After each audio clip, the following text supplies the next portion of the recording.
అందరికీ నమస్తే. Welcome to Srivalli's recipes.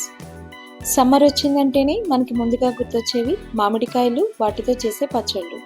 Already మన ఛానల్లో మామిడికాయలతో చేసే ముక్కల పచ్చడి ఉంది. ఇంకెవరైనా చూడకపోతే డిస్క్రిప్షన్ బాక్స్లో లింక్ ఉంటుంది, ఒకసారి చెక్ చేయండి. ఇప్పుడు మామిడికాయ తురుముతో అస్సలు వంట రాని వాళ్ళైనా చాలా ఈజీగా చేసుకునే మామిడికాయ తురుము పచ్చడిని చూపించబోతున్నాను.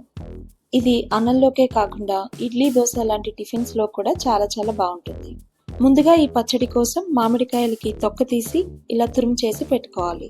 నేను ఇక్కడ 2 పెద్ద సైజు మామిడికాయలను వాడుతాను. నాకు అప్రాక్సిమేట్ గా 2 కప్పుల వరకు మామిడి తురుము వచ్చింది.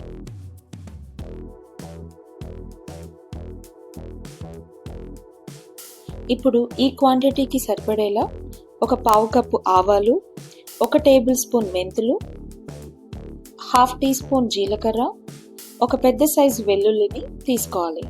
ముందుగా స్టవ్ ఆన్ చేసి పాన్ పెట్టుకుని మెంతులని చాలా లో ఫ్లేమ్లో ఎర్రగా వచ్చేంత వరకు వేయించుకోవాలి. మెంతులు ఎర్రగా వేగిన తర్వాత దీంట్లో ఆవాలు కూడా వేసుకుని ఆవాలు చిటపటలాడేంత వరకు వేయించుకోవాలి.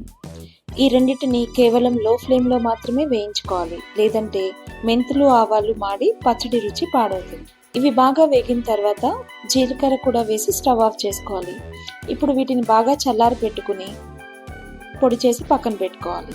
ఇప్పుడు ముందుగా మామిడికాయ తురుములో మనం పొడి చేసి పెట్టుకున్న ఆవాలు, మెంతులు, జీలకర్ర పొడి వేసి దీంట్లో 1 చిన్న టీ గ్లాసులు ఉప్పు, 2 టీ గ్లాసుల వరకు కారం వేసుకుని అన్నిటినీ బాగా మిక్స్ చేసి కలుపుకోవాలి.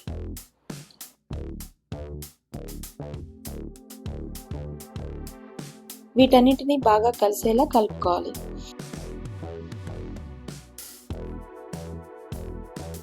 ఇప్పుడు స్టవ్ ఆన్ చేసి ఒక ప్యాన్లో 2 కప్పుల వరకు ఆయిల్ వేసి దీంట్లో 1 టేబుల్ స్పూన్ ఆవాలు, 1/2 టేబుల్ స్పూన్ జీలకర్ర, 7-8 ఎండుమిరపకాయలను ముక్కలు చేసి వేసుకోవాలి.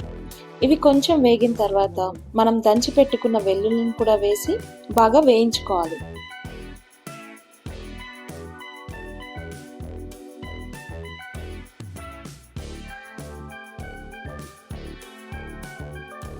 వెల్లుల్లి కూడా బాగా ఎర్రగా వేగిన తర్వాత దీంట్లో 4 రెమ్మల కరివేపాకు కూడా వేసి బాగా వేయించుకోవాలి. ఈ పచ్చడికి నూనెని మామిడికాయలో వచ్చిన ఊటను బట్టి ఉంటుంది, కాబట్టి మీకు తగినట్లుగా ఆయిల్ని అడ్జస్ట్ చేసుకోండి. ఈ తాలింపు అంతా బాగా వేగిన తర్వాత కలిపి పెట్టుకున్న పచ్చడిలో వేసి బాగా మిక్స్ చేసుకోవాలి. అంతే, ఎంతో టేస్టీగా ఉండే మామిడికాయ తురుము పచ్చడి రెడీ.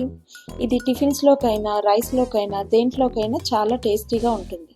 ఈ పచ్చడిని మీరు కూడా ట్రై చేసి మీకు ఎలా వచ్చిందో కమెంట్ సెక్షన్లో మెన్షన్ చేయండి. వీడియో నచ్చితే లైక్ చేసి మీ ఫ్రెండ్స్ అండ్ ఫ్యామిలీ మెంబర్స్కి షేర్ చేయండి. అలానే ఛానల్ని సబ్స్క్రైబ్ చేయడం మర్చిపోవద్దు.